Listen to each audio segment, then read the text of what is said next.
Welcome everyone to Dungeon Jedi Masters. Today we're going to tackle starships. We're not going to go through all the nooks and crannies of starships, but I'm going to give you 5 cool tips you can use when building your starship or getting prepared to play on that side of the equation, so you can bring dogfighting, quick escapes, breaking Imperial blockades to your games in a galaxy far, far away. Before we do that, got a couple things I want to promote on this side. A nice thing too is kind of lines pretty closely with what we're doing on our actual play side, because we've got 3 different opportunities for you to see the Starship rules live in action. So if you've had questions or want to see how it actually looks played out, you've got 2 different examples from 2 different games with 3 different examples to check it out. So the first one this Tuesday, March 8th at 7 p.m. Eastern Standard Time, we're doing a Rogue Squadrons game. So we've got some of our Dungeon Jedi Master patrons who will be joining me as we take on Rogue Squadron and the Warlord of Serenno. Kind of setting that post Imperial New Republic days, where they're fighting the Imperial warlords and still kind of doing some cleanup actions there. It's going to be great. They've got all flying like Rebellion Republic era ships. So we've got a couple people doing X wings, A wings, B wings. So it's going to be kind of a cool angle. I've talked about it a lot of times. It'll be nice to see how Starship rules perform when everybody has like their own ship, their own actions they can do. So check that out. It's going to be a really good look at the rules. We're going to see some different sides of starships, and hopefully it leaves you inspired and want to run your own game, whether it be Rogue Squadrons or anything else related to the starship side. And kind of luckily too, at the same time next week, the 15th, for my invasion game, they're gonna get to do some starship stuff too. This wasn't even planned; it kind of just worked out with how the sessions fell. So you're gonna get to see the invasion crew. They're rocking a medium ship, which I know most crew or most tables usually do that when playing starship. So you get to see how that works, how everybody takes a turn at the same time, how that all kind of flows together and gives some cool fun with it too. So if you like this video but still like, hey, I don't really know how I can best apply this to my game, check out one of those. It's going to be, oh, and I updated my Twitch channel too. So it's twitch.tv backslash or forward slash Tegan J Gaming. I'll have a link in the description to the back and forward slashes always get me. But that's where we'll be posting those 7 p.m. Eastern Standard Time for Rogue Squadron, and that's going to be on the March 8th. It's a two-parter, and the 22nd, and then Invasion on the 15th. Some good starship action. Hopefully, you guys pick up a few things there and enjoy just the stories being told too. So join me and kind of watch how the crew goes through it. But today, one last thing to plug too. If you hadn't seen it already, check out the Brennan Lee Mulligan interview. I'll have a link to that too in the YouTube description. That was just it was a dream, kind of as I mentioned in the show. It was like something that was off my geek resume. I can kind of put right at the top of it. So he's a great guy. We got to hear more about the Starstruck adventures, which if you want like a really cool like see the professionals using Starship rules, sub to College Dropout or Dropout TV. Watch that. They do a fantastic job and have some really cool engagements with it so far. So check that out. But definitely kind of see what Brennan's thoughts were on the Star Wars 5e system as a whole, and just some cool takeaways he had for DMs, and just, Brennan's a funny guy, so you're going to have some fun watching that. But yeah, let's dive in. So this video, I'm already at 4 minutes, but I want to keep this under 15 minutes, so try to hold me to it. I want to go over some 5 quick tips you can use when getting used to that Starship system, and kind of things to look for when you're building, when you're playing, just to keep everything straight, because it's, as I said before, it can make a whole different system. So I wanted to give you some real quick things to focus on, or areas I found people trip up on, so you can quickly apply them and hopefully know them when you're playing the game. So you're going to see my screen flip, and then we're going to throw up the Star Wars 5e website. So with each of these, I wanted to show you where to find the item to, so that way when you're looking them up yourself, you kind of know where to go for it. Starting at the top, one of the biggest things you want to take a look at are how ship stats play with this new system. So if you're used to the old system where there's just the 3 core stats, Constitution, Dexterity, and Strength, this new system gives the same stats to a ship as it would for the PC. So let's go and find where we're going to find that. And this one's super easy to find. Chapter 7, Using Ability Scores. So let me move this over to my main screen so I can look at the camera while I'm talking to you guys. So this one, with that, you're able to take a look at the different kind of abilities that make up a ship and see how they affect it. So the ship has the same ability scores as the player would. So strength, dexterity, constitution, intelligence, wisdom, and charisma, but they each perform a different function. So I'm not going to read all of them to you, but just a couple that we're going to kind of go through. So strength, one of the big things for strength is it measures the output of a reactor, of the ship's reactor. So let's scroll down to strength and see a couple of the things it does here. So now we get to strength. You see it has a couple of skills, so 2 skills now, so strength's getting a little bit more love on the ship side versus just athletics. You get ram and boost, but that's not what we're going over today. One of the big things that strength does that you need to be aware of when setting up your Star Wars 5e ship using the Starship rules is that strength governs damage. Your attack roll damage.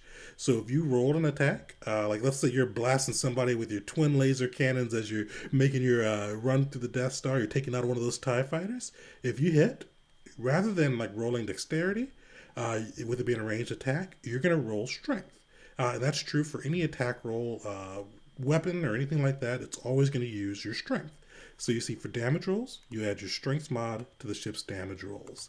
So that's a little bit different. So basically, since it's powered off of your reactor, the stronger your strength score, the stronger your reactor, the more damage you'll do when you hit. So definitely kind of makes sense there, but I know that's something a little bit unusual for a lot of 5e players, having separate stats to roll and to hit. When we'll get to roll a little bit later. So that's one of the big things for strength. We're going to go to dexterity next, though. So dexterity measures the nimbleness of a ship, which makes sense. A lot of kind of flows there on that side. One of the biggest things we're going to go over here is turning speed. So this is one of the things that can trip a lot of people up with Star Wars 5e, or the Starships of the Galaxy for Star Wars 5e. As these ships, they're bigger, and as I said, everything's happening within the 6-second rounds, but even if your ship's staying still, you're still kind of flying through space. So if you move your 300 feet around, you're moving quickly, your engines are blazing and all that. So it makes sense that if you turn your ship, it's going to take a little bit. Like if you're a nimble starfighter, that may be super easy. But if you're a big hulking ship, it may make it a little bit different. So with this, your turning speed, you've got an equation for it. So it's your base turning speed, and you see on the screen we've got the Starship base turning speeds here. It goes by size. Base turning speed minus 50 times dexterity minus constitution modifiers. So the reason they do that to kind of give a little bit of a breakdown for it. So your dexterity is your ship's nimbleness, so how quickly you can move. But the reason why it's minus by constitution is your constitution's, like you see even right down here, represents the durability of the ship's hull. So kind of the bigger your ship, or the more constitution, they kind of say the thicker your hull is, the heavier your hull is, which makes it a little bit harder for you to nimbly move with turning around. So basically, remember order of operations as you do the multiplications and subtractions and additions and all that. But basically, once you do that, you'll have your ship's turning speed. So whatever you need to make a turn, and the turn's always going to be that 90-degree turn, you'll use that turning speed and subtract it from your overall flying speed for that turn.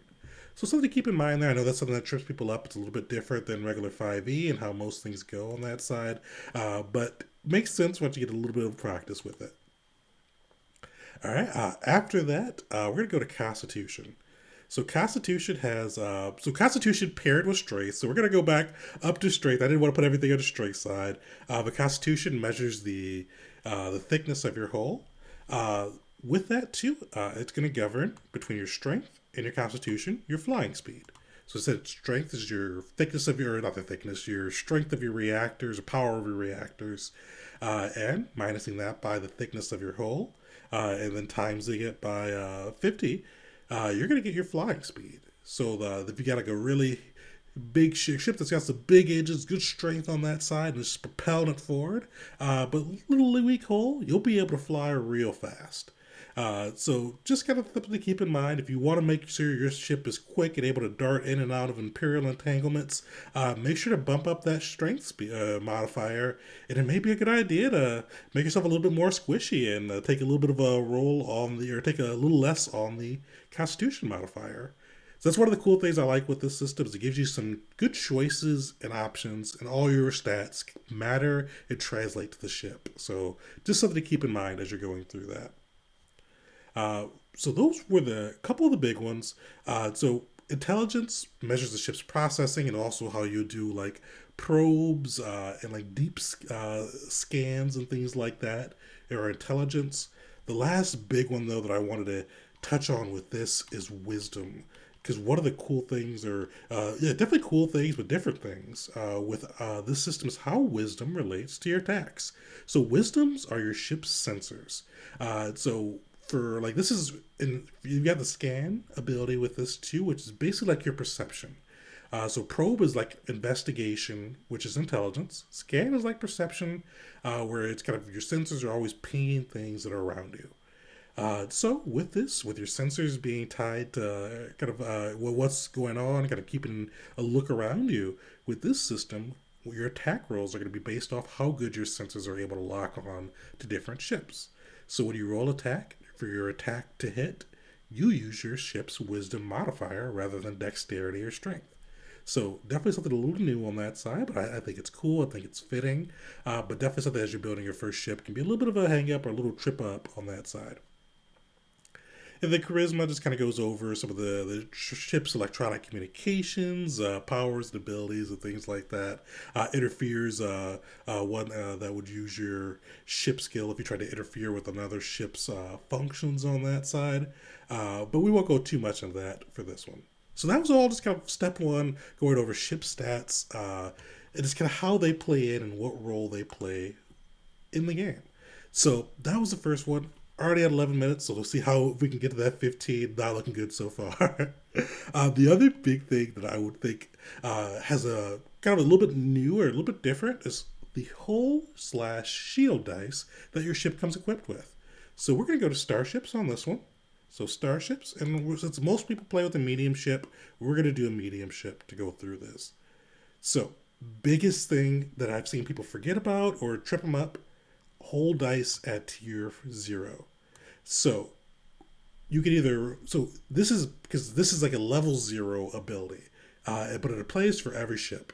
So at the beginning, before you get any tiers of your ship, you're going to start with 5d8 whole dice, which they didn't put the average next to it, but you could either roll the 5d8 or you could take that average of 5 there. And each ship has a different, each size of ship has a different type of dice. Like a small is a d6, tiny d4, large d10.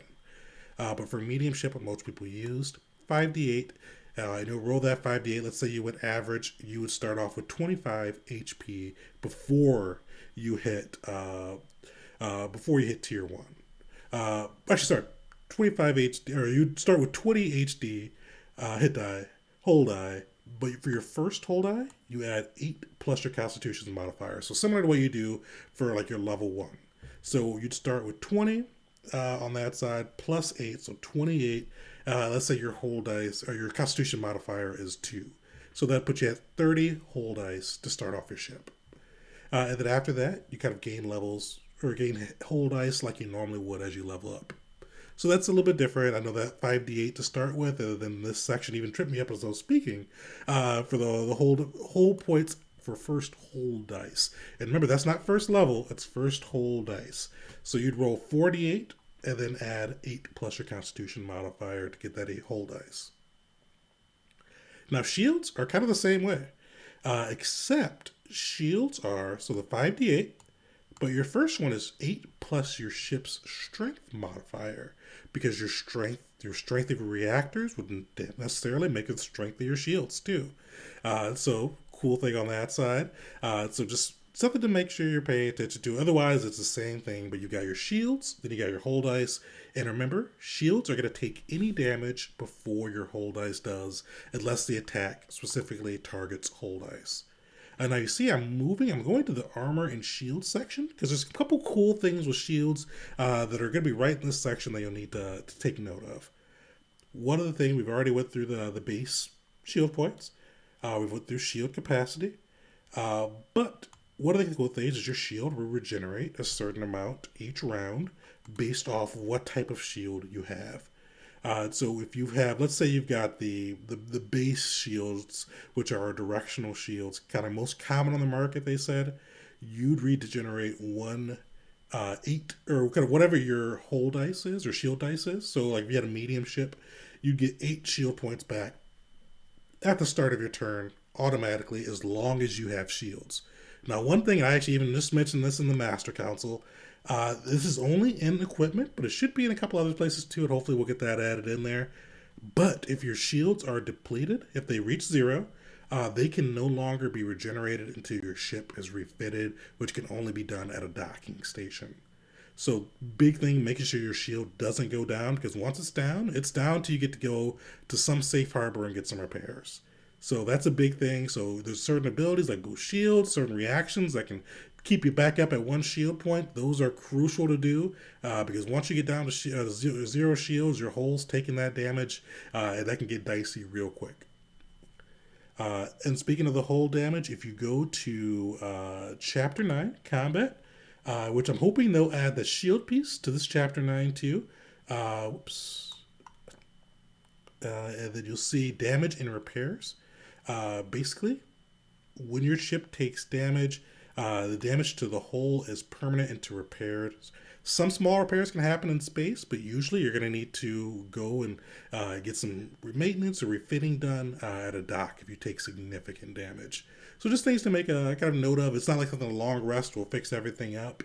You need to, a lot of times if you get beat up, you need to get someplace safe and fix it up. So that's repairs on that side. So shields, hull dice. That was a kind of just a quick walkthrough on there. There's definitely a little bit more there, but I know these are some of the things that trip people up. But let's go through to player stats. So player stats play a role in the ship side too. It looks like I'm already past that 15 minutes, but we're going to keep going. So player stats play a role there. So we'll go to using ability scores. There's a couple sections I want to show you for how the player stats work with your ship. The biggest one, we're going to go to dexterity. Maneuvering. So maneuvering skill, basically how you fly and maneuver through objects, the tight situations, anything that may need a little bit of a hot hand behind the stick.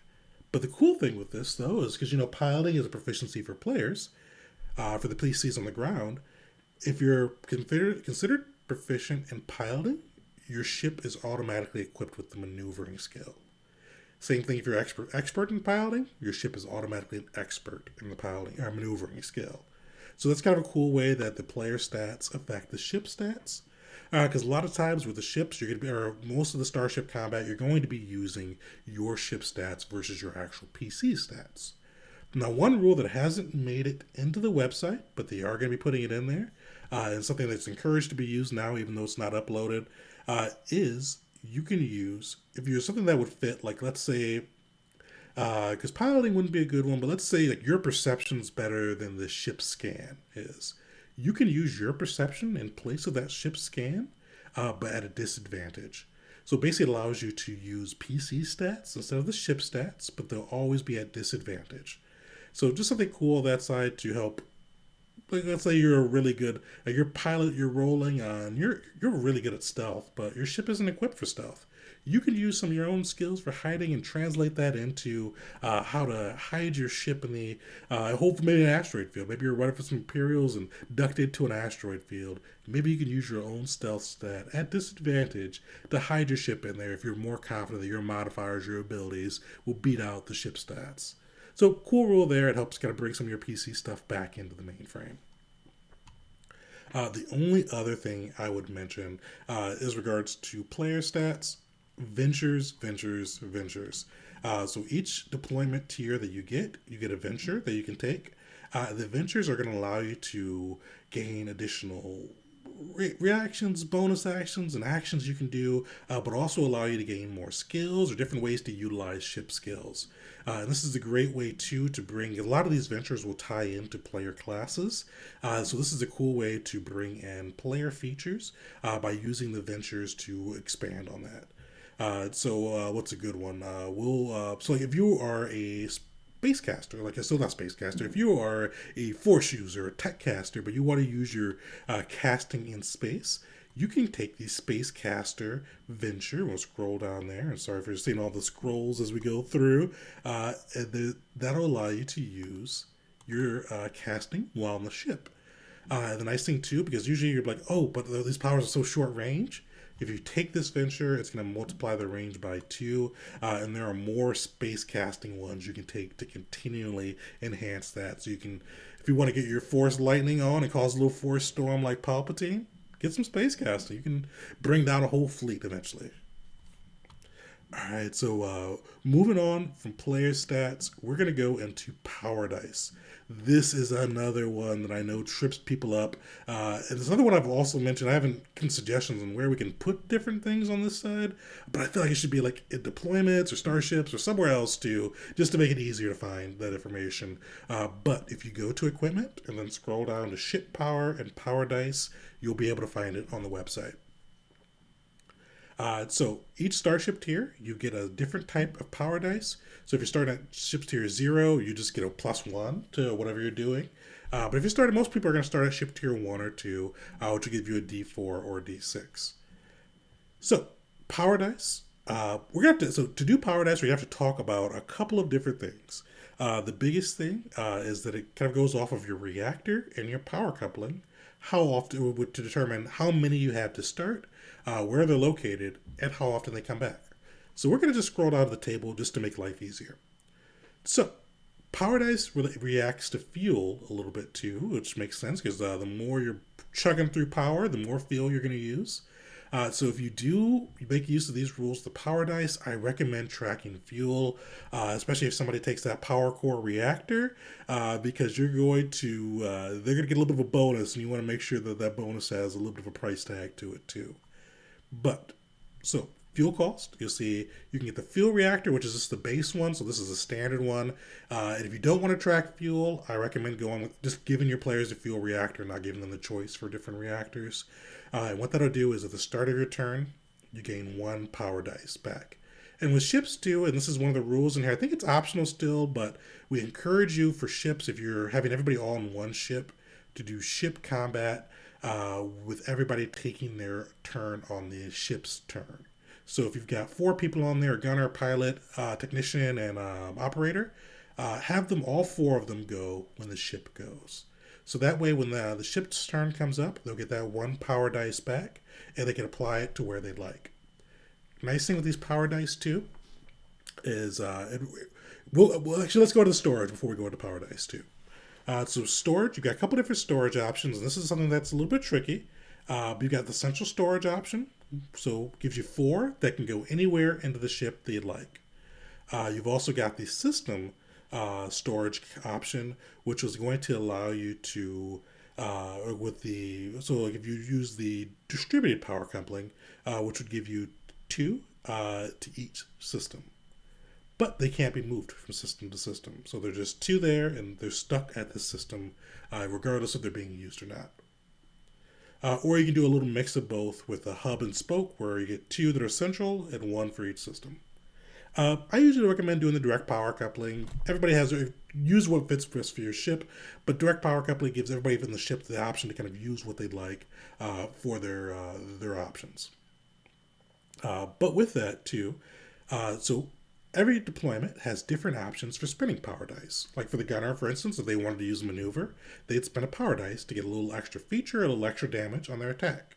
Same thing with the coordinator. If they wanted to give somebody a bonus to their saving throw, attack roll, or something like that, they could use one of their maneuvers and use a power dice to do that.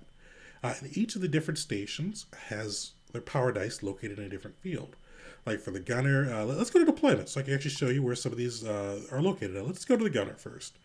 So you see his power dice location, or their power dice location, are located in the weapons. Now if we go to coordinator, those are going to be located in comms. Pilot, engines. So you see they're located in different spots, and they have different maneuvers which have different names. Like the pilots are tactics, the coordinators are collaborations, gunners I'm pretty sure are maneuver or gambits actually. Each of these will use a different ability, and they'll use that power dice. And you'll see that as you go through, and especially if you have everybody at the same turn and all this, you can see some pretty cool collaboration from your players as they go through how they want to spend those power dice and how they want to make sure their ship's set up for success. So I know that was just a little different. So I wanted to go through how those are used, how those are refreshed, and how they can kind of be utilized for the game. So I know there's kind of a little couple different sections, but remember to go to equipment to find that information, and you'll be able to take a look at how you want to have your ship set up and how you want to have them allocated. All right, the last of the 5 big tips, weapons and firing arcs. So we're going to go to equipment. So there's 4 different types of weapons that you can use with your starship in Starships of the Galaxy. Primary weapons, these are going to be your most the kind of common ones. These ones are going to be rolled just like you typically would roll a weapon on the ground, or similar to how you'd roll a weapon on the ground, except for wisdom, roll for attack, strength, roll for damage. So note that, but these are going to be your laser cannons, your ion cannons, basically kind of your core weapons on the ship. Secondary weapons, these are a little bit different. So for large ships and below, these are going to be kind of like some heavy weapons that usually have high con requirements and quick overheat systems. So these ones like turbo lasers, rail guns, things like that. For big ships, it's usually like point defense type options, but we're not going to go into those ones since most people are going to have a medium or smaller ship for their vehicle. Tertiary weapons, these are going to be like your missiles. So if you want to dump some proton torpedoes on somebody, make sure you get a torpedo launcher from them. Big thing with these guys, they're going to be dexterity saving throws versus attack rolls. So if you want to make somebody make a save, if you're shooting at a big ship and you know they think they probably aren't too quick or too maneuverable, load some torpedoes up, shoot some concussion missiles, some whatever you want to throw at them on that side. Now the other one, which is where I see a lot of questions coming from, are quaternary. I butchered that the first time. Basically, with these are going to be bombs, charges, and mines. There's a couple of cool things with this one that I want to really touch on because they're a little bit weird or a little bit different. So, two things. First thing, when released, quaternary weapons travel in a straight line at a rate of 100 feet per round. So if you want to drop a bomb, like these are great if you're, except they mentioned Y-Wings. If you're doing a bombing run, dropping these, they're going to keep moving that 100 feet straight down at your target, and you could dip out and head someplace else. Nice thing, though, is they'll either blow up in a minute when they reach their target, or you can use your reaction to explode them. So these usually have pretty good range and pretty good damage, so you can get some crazy. You can make sure to keep an eye on them and use that reaction to track them and blow them up if somebody gets too close.